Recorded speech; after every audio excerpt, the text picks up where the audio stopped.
Panood ka ba sa Sarsuela? Ano ba nga masasabi mo doon sa Quadcom hearing? Kasi una, inimbita, hindi dumalo si PRRD kasi sabi nga niya na, oy, enough na yung nasa Senate. Tapos, nag-imbita ulit, no? Nagbabaka sakali, si FPRRD naman, nagsabing dadalo na siya, no? Tapos, biglang kinansela yung pagdinig. Tapos, naisip ulit nila na, ay, ituloy na lang natin. Ano masasabi mo dito sa Atras Abante? Well, sa tingin ko, Admar, kaya nagkaroon ng atras abante kasi gusto nilang i-control yung naratibo. Palagay ko, pinag-aralan nila ng maigi kung paano madidiin si dating Pangulong Duterte sa issue ng EJK. At lumalabas nga na dito sa kanilang pag-uusap, nagkaroon ng surprise resource person, ang datihang Senador Sonny Trillanes, na wala namang bagong pinakita, wala namang bagong sinabi. Same na mga allegations. Pero bago pa ba siya? Kasi may ulat akong nabasa na nandun na pala siya sa every quad committee hearing. Namamataan daw siya dyan sa kamera. So, ano ba siya? Nangangampay. Ang alam ko, Quezon City yung kamera. Hindi yan Caloocan. Oo, hindi Caloocan. Tama yan, Admar. Alam mo, makikita natin na kasama siya sa, ang sabi ko nga, scriptwriter sa nangyayari. Bakit napakahalagang i-point out na ngayon lumabas siya, nag-oath siya, at inulit niya yung sinabi niya noong 2016. Kung titingnan natin, ano ba ang naging role ni Senator Trillanes doon at Secretary De Lima noong 2016? Pumunta sila sa Davao hindi para alamin talaga yung DDS dahil ang DDS naman talaga iba ang ibig sabihin sa Davao. Pumunta sila para maghalukay. Yung tinatawag na opposition research sa political management. Naghahanap ka ng pwede mong ipukol sa iyong magiging kalaban. So parte sila ng effort na mag-dig dirt para kay then Mayor Duterte dahil magiging kalaban ni at the time Secretary Mar Rojas. So para ilabas muli ang listahan ng bank account na lahat naman tayo nakakakita ano bang hitsura ng bank account, no, yung statement, ibang-iba dun sa kanyang pinakitang listahan. Kung titingnan ninyo, pwede pang ihalin tulad yung listahan na yan dun sa listahan na ginawa kay Chief Justice Corona, no? Kung natatandaan ninyo, yung kay Chief Justice Corona, pinagsama-sama lahat ng mga deposit, whether peso, dollar, or whatever. Pinagsama-sama, it created a list and it created an impact na ganitong kalaki ang pondo na pag-aari ni Chief Justice Corona. Ganon din ang inulit ngayong kahapon na makikita mo doon joint account daw, makikita mo doon mali ang pag-type ng pangalan, makikita mo doon walang account number. So ano yung listahan na yon, no? Ang Pilipino dapat maging mapanuri. Ano ba yung mga pinapakita na supposedly evidence? Admissible ba siya sa korte? Kasi ang alam ko, hindi pa naman nare-repeal ang bank secrecy law. So para maghayag ang dating senador ng bank accounts, ang question doon, who allowed you to open, to pierce these bank accounts? Ikaw ba ay AMLA? Meron bang inquiry tungkol sa dating Pangulo? Kasi kung titingnan mo at hindi mo alam ang kasaysayan, noong 2016 linabas na yan. At noong 2016 sinabi na kung mapoprove mong sa akin, o edi yung perang yan. So hindi ko maintindihan kung bakit 2024 na ngayon, mahigit na 8 taon, yung pa rin ang evidence. Kaya nakakatawa dahil binibigyan ng importansya ng House of Representatives ang isang katulad ni Sonny Trillanes. Kumbaga, yung walang bago doon sa kanya mga akusasyon, Wala. ganun pa rin, lalo na yung sa illegal na droga. Even before, natalakay din ito sa pagdinig, wala namang pag-usad ukol dito. Tsaka bumabalik yung videos niya ha. Yung Hmm. bago yung 2016 ata, during campaign siguro, na hindi corrupt si PRRD. Nabanggit niya, Hmm. kumakalat ngayon sa social media at kung di ako magkakamali, tama ba na pumunta daw ito sa para hingin ang na maging katandem ni Maging PRRD, vice no? presidente, oo. Tama yan, Admar, no? Yung recollection natin, meron kasing institutional memory. Yun ang kagandahan ng social media. Lahat ng binigkas mo noong 2016 will haunt you. Ang nakakalungkot lamang dito, kung noong 2016, hindi siya nag-file ng kaso, ha? At natapos ang administrasyon ng Pangulong Duterte at ngayon inaandyan na naman siya. Saan ka naman nakakita? Anong klaseng paninirang puri itong ginagawa? Ang pagkakaiba lamang, ito ay nag-testify siya. So nag-oath siya at sinabi niya na totoo lahat ang sasabihin niya, at saka ang bago dito, hinayag niya na may mga ground siya for impeachment ng Vice Pangulong Duterte. So yun siguro ang bago, pero kung paano mo i-recycle ang 2016 quote-unquote evidence para sa Vice Presidente, yun ang hindi ko maintindihan kasi ini-invoke niya ang betrayal of public trust, sinasabi niya may plunder daw, pero kung titingnan mo yung ebidensya, asan doon ang plunder, nasan doon ang betrayal of public trust? Nung ginawa niya yung presentation niya ng 2016, ano ba si Vice Presidente Duterte, hindi ba mayor? So, hindi ko maintindihan yung lohika ng paggamit niya ng datos na alam mong hindi naman totoo at datos na alam mong lumang-luma na, pero ini-insist pa rin niya na yun ay makatotohanan at karapat-dapat sa ngayong panahon. Maling-mali yun.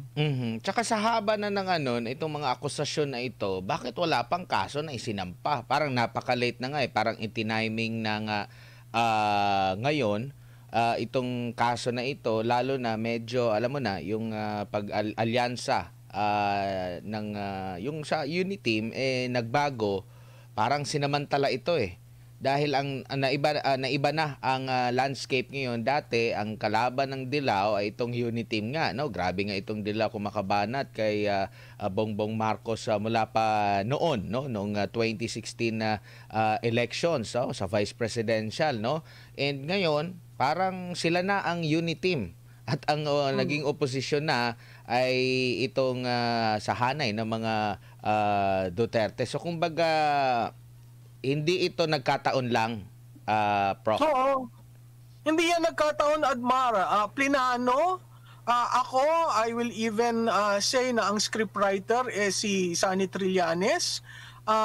He was aided, abetted, and enabled by the powers that be. And who would this be? I'm calling a spade, si Speaker.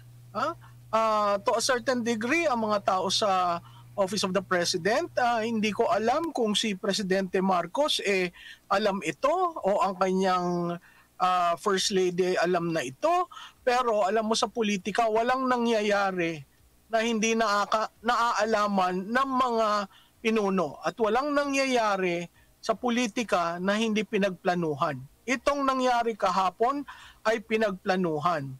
Ang tingin ko lamang, nagulat sila sa reaksyon ng tao na may mga lumabas at sa tingin ko nagulat sila na pumunta dyan si Vice Presidente Duterte. Itong issue rin na ito, yung mga makakaliwa, alam natin din yung linyahan nila almost same, at itong mag-ama naman, lalo na itong si dating Pangulong Rodrigo Duterte ay naging kaibigan ang makakaliwa, no? And to a certain point kasi hindi daw magandang kausap, yun, naging magkaribal, no? At naubos ang ano nila, ang pwersa nila sa panahon ni dating Pangulong Rodrigo Duterte, at ngayon sila yung parang same, pati yung sa ICC, lahat sila yung nag-connive with dito sa mga dilawan, and never give up pa rin sila mula noon hanggang ngayon. At napapansin natin itong ICC laging lumulutang dito sa issue na ito.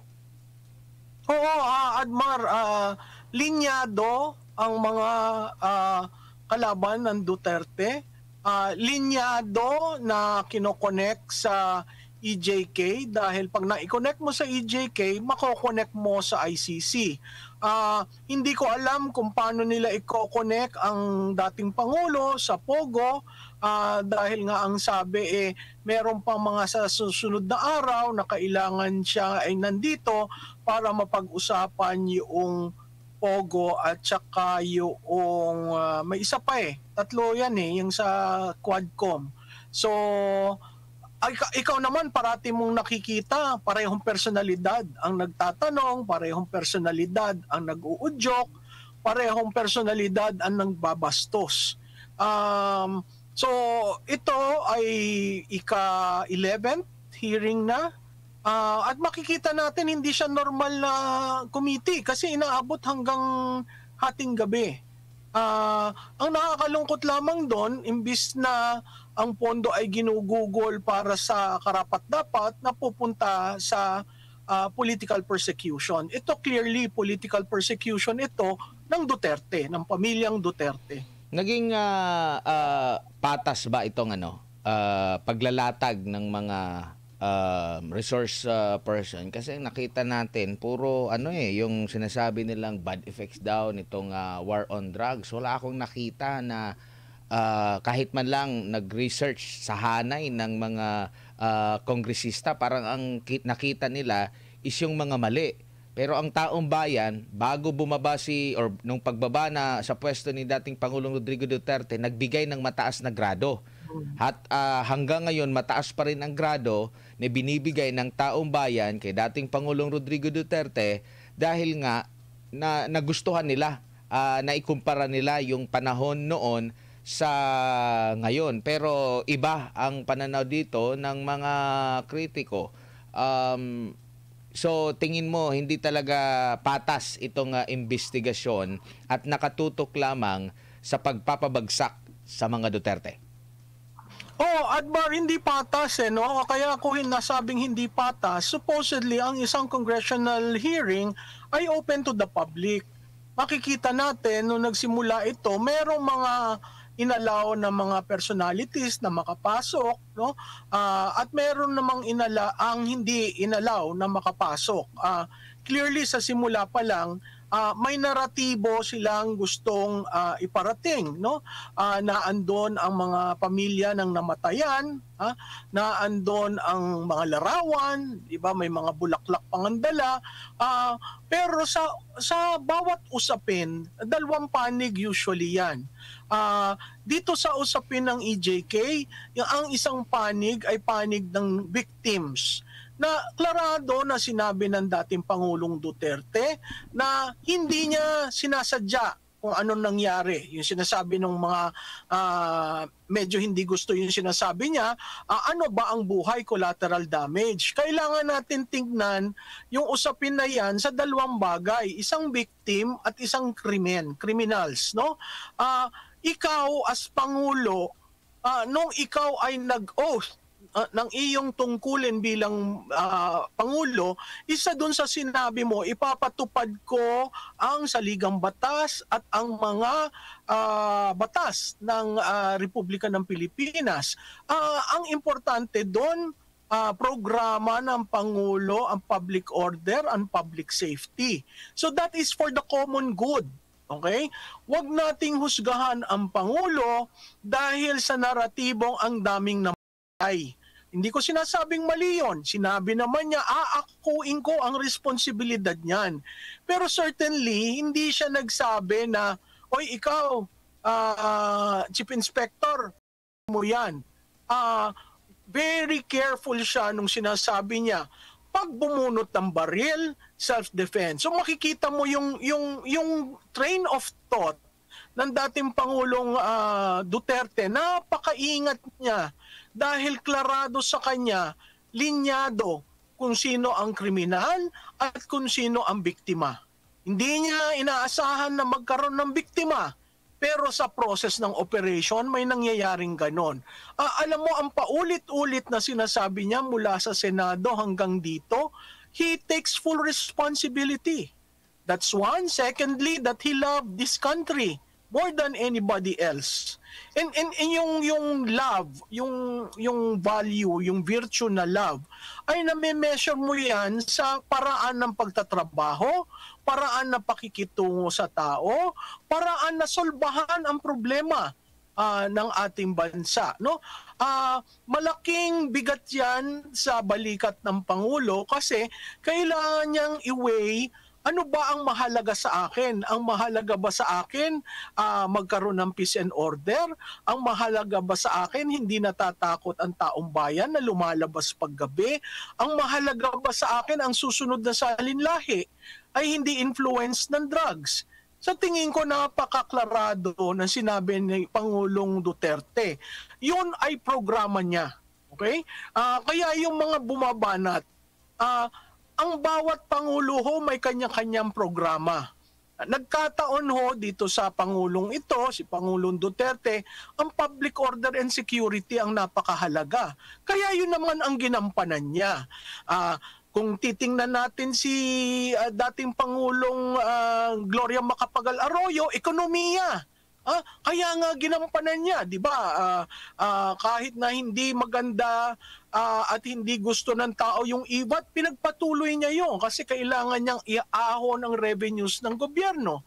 Nung dumating si Presidente Aquino, ang programa niya anti-corruption. Okay? Pero dito sa bawat presidente, mahirap admar na pagkatapos ng isang termino, yung nakaupo, huhusgahan yung dating nakaupo. Mahirap po yun kasi wala naman kayong, hindi nyo alam kung ano yung mga decision na ginawa. Hindi nyo alam kung ano yung mga confidential matters na came into the process of making the decision. Ang tawag doon, executive privilege. Wala ho ni dating Pangulo o yung naunang Pangulo, hindi alam ng bawat isa ano ba yung kanyang direksyon sa pamamahala. So para husgahan ng kasalukuyang administrasyon na nasa 2 years and 5 months ang dating Pangulo, maling-mali ho yun. Kasi kung gusto nyo talagang habulin siya sa, according to you, maling mga desisyon, mag-file ho tayo ng kaso. At doon natin makikita ang piring ng hustisya. Di ba? As Lady of Justice, may piring yon. Tama. Walang sinususugan, walang inaayunan kung saan babagsak ang hustisya doon. Kaya itong mga ang challenge nga ni Pangulong Duterte, mag-file kayo ng kaso. Kasi doon lang natin mahuhusgahan at whether yung evidence na pinagsasasabi nyo ay totoo and can stand the rigor of test sa court of laws, hindi sa court of public opinion. Kasi pareho sila, halimbawa, si Secretary or dating Senadora Leila de Lima, doon sa Senate hearing, talagang kumpiyansang-kumpiyansa siya na talagang guilty, dapat daw liable kahit wala pang kasong na isasampa laban dito kay dating Pangulong Rodrigo Duterte. And nandun siya sa kapangyarihan ng panahon na yun na pwede siyang mag-imbestiga. Nasa ilalim sa niya ang NBI. At saka malaki yung role niya. DOJ Secretary siya. Naging CHR siya, naging DOJ Secretary, naging senador pa. Hanggang ngayon wala pa ngang naisasampang kaso. Na ngayon dito naman sa Quadcom hearing, ganun din yung mga alegasyon. Ang nakikita ng taong bayan, puro na lang paninira, wala namang paghahain ng kaso. Kaya sabi nga ni dating Pangulong Rodrigo Duterte, magsampa na lang kayo ng kaso para at least siya rin, nandun siya sa patas. Kasi dyan puro paninira lang Walang talagang wala kang makikita na at least maging pantay. Wala ngang kinuha yung side ng mga naging biktima ng illegal na droga, biktima ng krimen, na karumal-dumal na krimen na dahil sa bangag sa pinagbabawal na gamot. Yung mga pamilya na nabago ang buhay simula nang magkaroon ng war on at nakapagsasabi na naging matiwasay yung kanilang komunidad, wala nang black sheep sa kanilang pamilya kasi natulungan yung kanilang anak. Wala tayong ganun, wala ngang datos na ganung lumalabas, puro negative lahat dito kay PRRD. Pero pag i-match mo ito sa mga surveys, no, pagdating dito kay Pangulong Rodrigo Duterte, hindi nagtutugma. Dapat kung puro negative ang epekto nitong illegal na war on drugs, dapat doon sa i-survey mo yung tao, magmamatch siya. Tama yan, Admar, no? Makikita natin kung paano ginagamit ang datos, kung paano ginagamit ang generalization na minsan hindi naman naaayon dahil hindi nga yun ang datos. Napakahalaga na mag-file tayo ng kaso. Again, babalikan ko sa kasaysayan natin, tanging si Presidente Duterte lamang ang hindi humingi ng pagbibilang o pagninilay-nilay sa mga ginawa ng previous to him. Kung titingnan natin si Presidente Estrada, naalis sa pwesto, kinasuhan, okay? Pero ang nagbigay rin ng pardon ay si Gloria Macapagal Arroyo. Nung si Arroyo tiningnan, hinusgahan ng gobyerno ni Presidente Aquino, sino ba ang lead character doon? Hindi ba si Secretary De Lima? Bakit ba tayo tuwing nagbabago ng administrasyon, sinisisi natin yung datihan in the hope na makaklaim tayo ng justice? Nung umupo si Presidente Duterte, ang sabi niya, walang mangyayari sa aking ganyan. Nahuhusgahan ko si Presidente Aquino. Abay, ang dami nangyari kay Presidente Aquino, pero tumahimik ang bayan. Nung sinabi ni Presidente Duterte, hindi, wag na natin tingnan yung nakaraan. Ayusin natin ang bayan natin. Doon pinalakpakan siya. Siya lamang ang presidenteng hindi tumingin sa nakaraan. Ngayon, nung natapos siya at sabi mo nga, no, the survey results showed a high trust rating, a high approval rating. Pero anong ginawa nitong administrasyon na ito? Hindi ka pa nakakaisang taon, hinanapan mo na ng ipupukol sa Duterte. Nagsimula sa anak, tapos ngayon ang ama. Bakit? Dahil ba yan gusto nyong magkaroon ng accountability o dahil tinitingnan natin paano ba kami magtatapos sa aming termino kung ang haharapin natin ay Duterte? Alam mo, Admar, ang hindi nila nakikita, tuwi na lang nagsasalita ang Duterte, lumalakas ang Pilipino at tumitibay ang pananalig nila na ito ay political persecution. Uulitin ko, no? Yung sinabi ni Senator Trillanes na ire-ready ang impeachment, hindi ba yan talagang hagaran na ginagamit ang Kongreso to search? Parang witch hunt eh. Naghahanap ka ng rason para i-impeach. Paano mo mai-impeach ang isang vice presidente using data of 2016? Paano mo mai-impeach ang isang vice presidente kung ang COA ay hindi pa tapos doon sa kanilang pag-audit? No? Paano mo mai-impeach ang isang vice presidente na gusto nyong ilabas kung saan ginamit ang Confidential and Intelligence Fund? Hindi ba yung pangalan na lang itself, confidential ang intelligence, at ang humihingi dating kalaban ng Estado? Tama ba yan? Hindi ba yan borders in national security issues? At gusto ninyo, itong administrasyon na ito, na isawalat lahat yan dahil gusto nyong lumpuhin o ibagsak ang Duterte. Muli, maling-mali yan kasi ang dami-dami pang issues na kailangan nating pagtulungan. Hindi ho itong pagbabagsak sa mga Duterte. Mhm. And maliban dyan, yung pangungwenta ng nai-contribute niya sa pagkamanalo daw. Di ko lang alam kung ito ba legit na talagang siya yung binoto niya, si PRRD, or baka iba yung kanyang ikinampanya. Pero pinagmamalaki niya na meron siyang naidalang boto. Ano sa tingin mo itong mga ganitong mga hakbang? Kasi nagalit siya sa mga tinawag pa nga niyang trolls. Kala ko ba vloggers, Duterte supportive vloggers, tapos naging trolls? Alam mo, Admar, ang buhay ng politika, maging ikay nasa Pilipinas o sa ibang bayan, ang trolls have always been there with the advent of social media. To claim that you made someone win, let's go with the statistics. Madali yung mag-claim eh. Pero kung maipapakita mo sa 6th district ba, nanalo ba ang Duterte dyan? Doon ba sasamahan nyo sa simbahan? Nanalo ba ang Duterte dyan? Mahirap yung sa simbahan kasi sacred ang voting. Madali siguro doon sa 6th district kasi mapapag-aralan mo ang datos. Sa aming pag-aaral, may 30 provinces na nanalo ang Marcos, may 35 provinces na nanalo ang Duterte.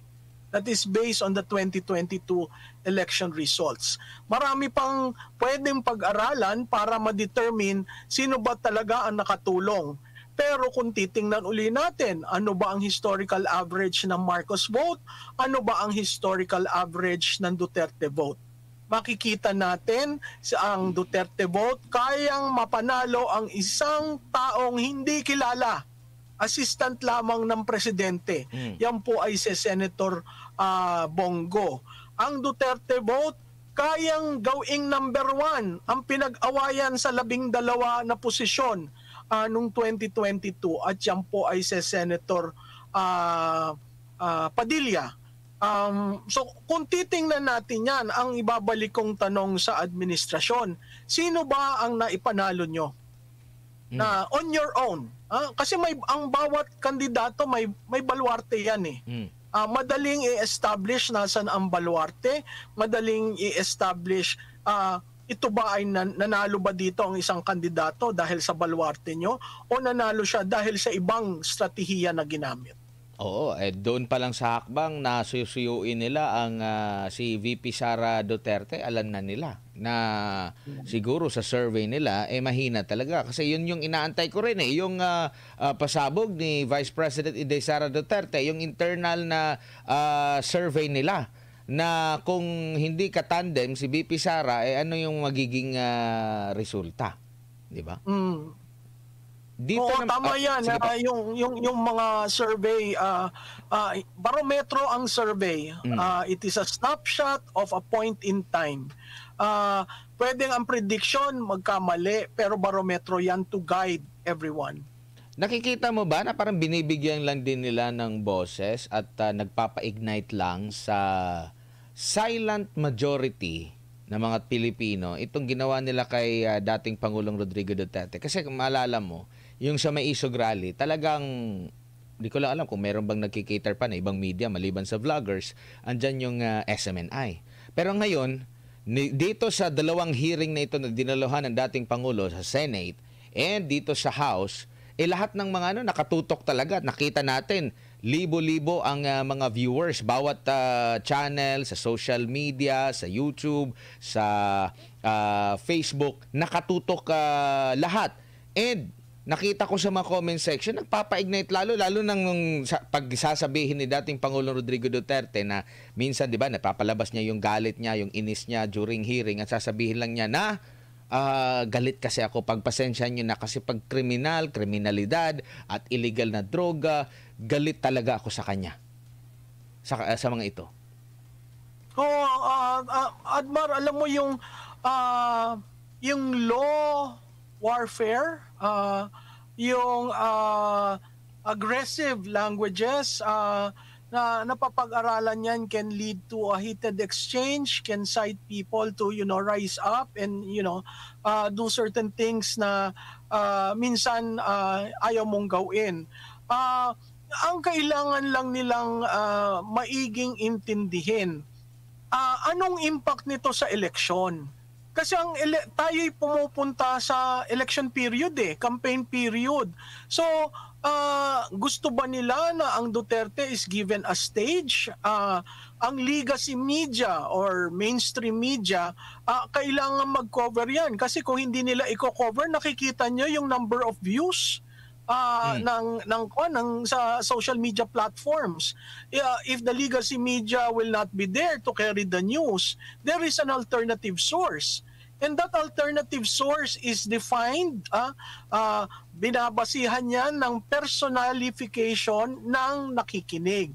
So kung ang gusto nung nakikinig, gusto kong makinig sa SMNI, dito ako tututok. Gusto kong pakinggan si Admar, dito ako tututok. So, to a certain degree, yung media mix naandun na At ang legacy media, humihina ng humihina. So, kung hindi nila papasukin ito at hindi nila i-cover, katulad ng hindi nila pag-cover sa iba pang issues, magkakaroon sila ng problema kasi ang taong bayan hahanap at hahanap ng source of news. At yung source of news ay often nasa social media platforms na. Tsaka talagang natutuwa ako dahil yung silent majority na tawagin, talagang na-ignite every time. Kasi kung mapapansin mo doon sa hearing, biruin mo, every time na magsasabi si PRRD, dapat yung mga kriminal, kasi halimbawa kung may 50, mo dyan, 20, at least meron ka na lang 30 na pasakit sa iyong ulo na bawasan.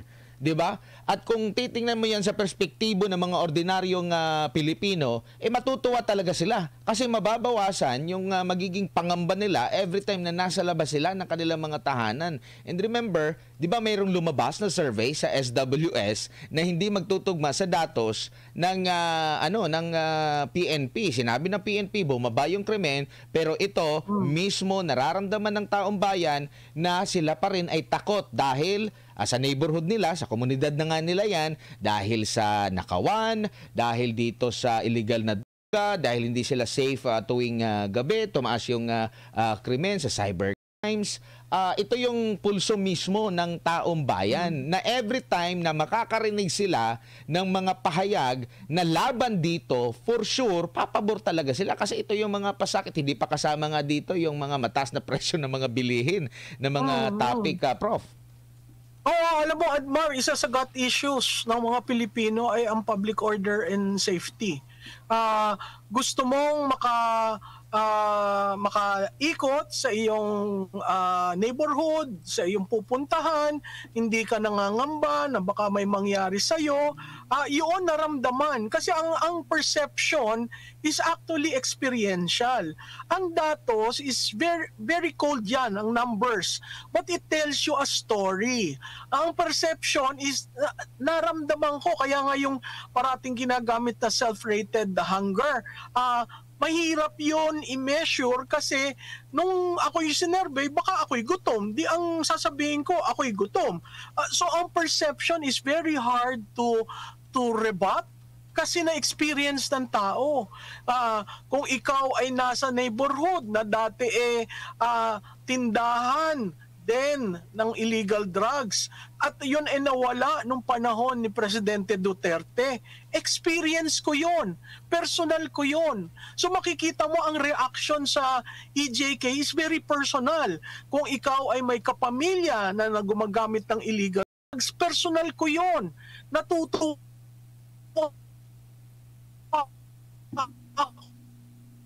kung na may programang ganon, natutid ang aking tiyo diyan sa war on illegal drugs. So kailangan tayo maging maingat, no? Hindi ko alam kung itong Quad Committee ay tinitingnan rin yung other side of the coin kasi ang focus nila talagang sirain ang Duterte. Hindi hanapin what is right, what is wrong. That can only be made through the courts.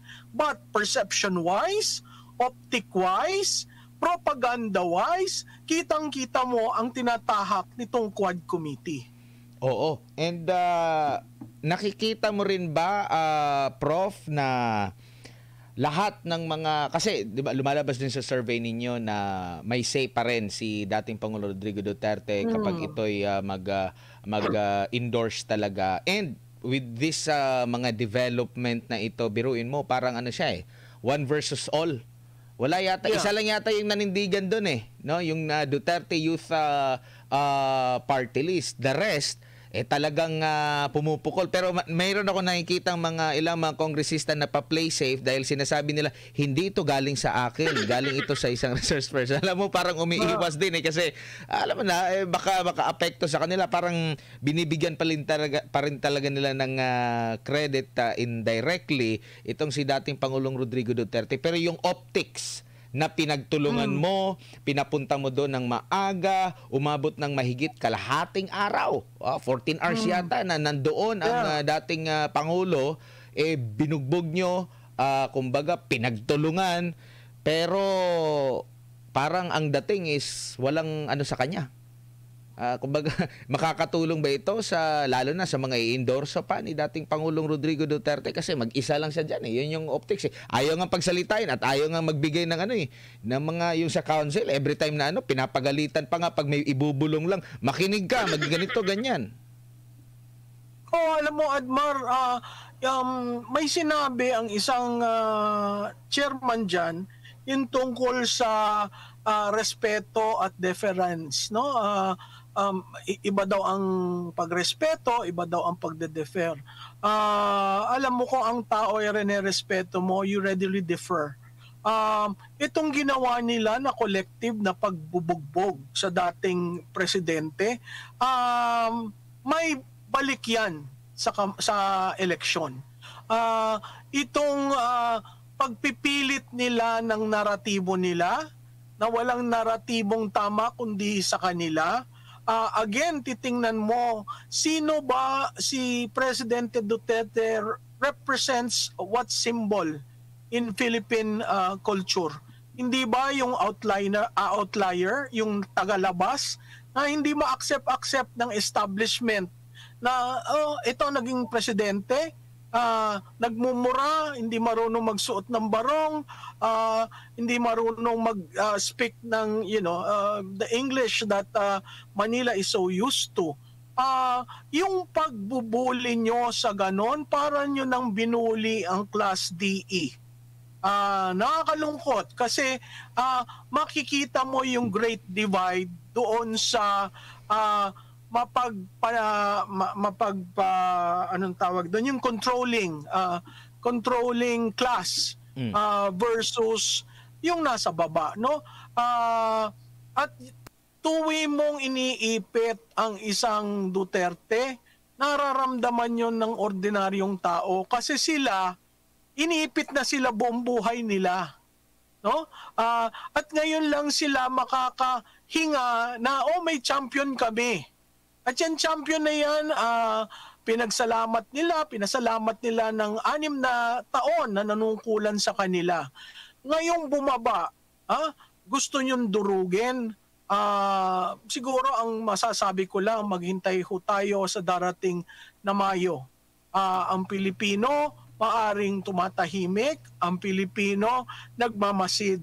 Pero pagdating sa Mayo 2025, mararamdaman po natin ang galit ng isang Pilipino na niwala sa leader na inyong binababoy at binabastos. Saka baka isipin pa ng taong bayan yan, maghanap tayo ng magiging kakampi ni dating Pangulong Rodrigo Duterte kasi mag-isa lang siya doon, wala man lang nanindigan. Pero itong mga ito siguro present pa during mga SONA ni dating Pangulong Rodrigo Duterte na every time na nire-report yung war on drugs kabilang sa nag-standing ovation. Pumapalakpat at tumitindig pa. 'Di ba? Napakaano talaga.